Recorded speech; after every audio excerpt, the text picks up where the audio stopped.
Sasa kama kawaida, movie ya The Ottoman ilifika mwisho. Tukaanza kuitazama Kurulus Orhan tukitegemea kwamba tungewaona wahusika wale wale, Osman Bey, Bara Hatun pamoja na wengine. Lakini najua wengi mmeketi bado mnajiuliza kwamba yuko wapi Bara Hatun. Unaanza kutazama tamthilia mpya ya Kurulus Orhan ukitegemea kumuona, lakini humuoni. Hakuna sehemu aliyoagwa, hakuna tukio la kusikitisha la kifo chake. Yaani amepotea tu kirahisi hivyo. Na kiukweli jambo hili linauma sana.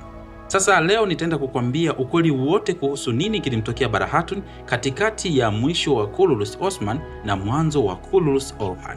Tutazama ndani ya historia ya kweli, tulinganishe na kile tulichokiona kwenye tamthilia, na mwisho wa video hii kila kitu kitaenda kukuingia akilini na utafahamu ukweli kwamba kwa nini Bara Hatun haujamuona kwenye mfululizo wa series ya Kurulus Orhan. Mimi naitwa Gabi Official, tuanze moja kwa moja mwanzo mpaka mwisho. Naomba nikukumbushe na nikusisitizia kabisa kwamba video hii inahusiana na historia ya kweli ya kuanzishwa kwa The Ottoman, lakini pia kuanzishwa kwa Orhan, pamoja na uhalisia wa kile tulichokiona kwenye tamthilia kuhusiana na Bara Hatun kutokuwepo kwenye series hii mpya ya Kurulus Orhan. Naomba nikukumbushe, bonyeza neno subscribe hapo chini ya hii video, kwa sababu kuna mengi zaidi ambayo mimi nitakuwa nakuletea hapa uweze kuyafahamu kuhusiana na wahusika wengi zaidi ambao bila shaka wewe unataka kufahamu kweli kuhusiana na maisha yao na wako wapi kwa sasa. Kwanza kabisa tuanze na mfululizo wa Osman pale ulipoishia kihistoria.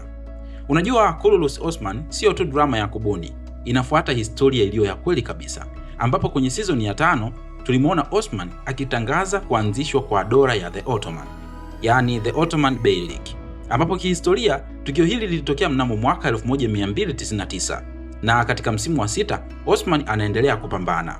Amechukua Inegol, yani Shehli, Bilachik pamoja na ngome nyingine nyingi sana, lakini nguvu ya Byzantine inazidi kufifia. Lakini kitu kimoja kikubwa hakijatokea: uvamizi wa mji wa Bursa. Wataalamu wa historia wanakadiria kuwa season 6 ya Kurulus Osman inaishia kati ya mwaka 1314 hadi mwaka 1317.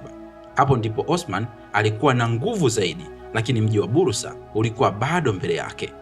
Sasa hapa ndipo mambo yanapokuja kuwa matamu zaidi. Tamthilia mpya ya Kurulus Orhan inaanza na siku za mwisho za kuangusha mji wa Bursa, ambapo kihistoria uvamizi wa Bursa ulianza karibu mwaka 1317 hadi mwaka 1320. Ulichukua miaka mingi sana. Vyanzo vingine vinasema ilichukua miaka 6, vingine vinasema ilichukua miaka 9.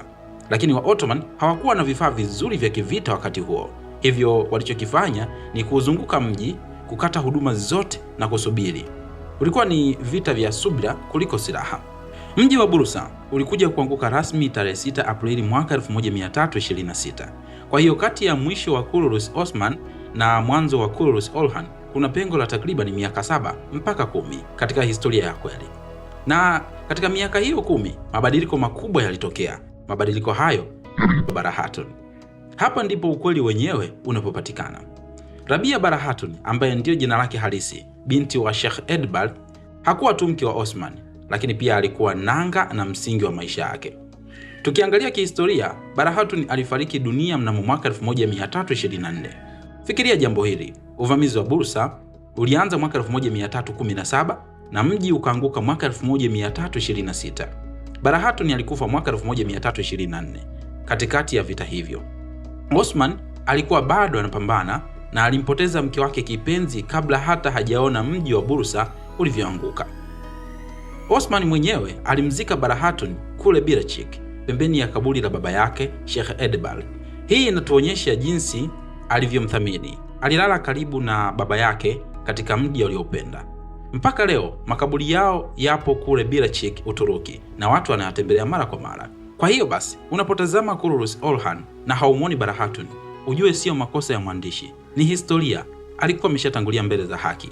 Na jambo la kusisimua zaidi ni hili: hata Osman Gazi mwenyewe hakuwahi kuingia ndani ya mji wa Bursa akiwa kama mshindi.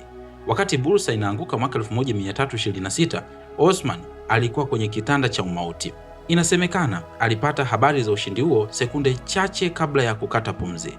Mwanaye Orhan ndiye aliyepita kwenye yale malango na kuifanya Bursa kuwa mji mkuu wa kwanza wa Ottoman. Huo ndio ulikuwa mwisho wa safari ya Osman.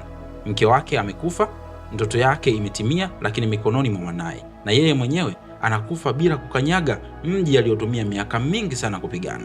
Sasa wakati mwingine utakapokuwa unatazama Kurulus Orhan na ukahisi kuna pengo, Sasa utakuwa unajua ni nani anayekosekana.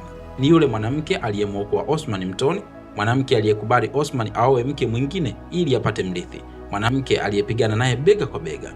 Hakuondoka kwa sababu waandishi walimsahau, aliondoka kwa sababu historia ilisema wakati wake umefika. Sasa najua utakuwa umepata picha kamili ya nini kilichotokea kipindi ambacho Barahatun anakufa na kwa nini hajaonekana kwenye series ya Kurulus Orhan na alikufa kipindi kipi. Bila shaka utakuwa umepata jibu kamili. Lakini tuambie, nini maoni yako hasa kuhusiana na hiki? Unavutiwa na unapendezwa na movie ya Kurulus Orhan au bado unaona kuna mapungufu? Ni nani zaidi ambaye ungependa upate kufahamu ukweli wake, pengine historia yake au vingine vingi kuhusiana naye? Tuambie kwenye sehemu ya comment hapo chini, lakini usisahau kusubscribe kwa sababu kuna mengi zaidi ambayo mimi nitakuwa nakusogezea hapo na utapata kuyafahamu kuhusiana na master wako wote ambao wanakubali. Mimi naitwa Gabby Official na hii ni Bongo Vibe. Usisahau kutembelea hapa mara kwa mara ili uweze kupata updates zaidi kuhusiana na kile ambacho unakipenda. Bye bye.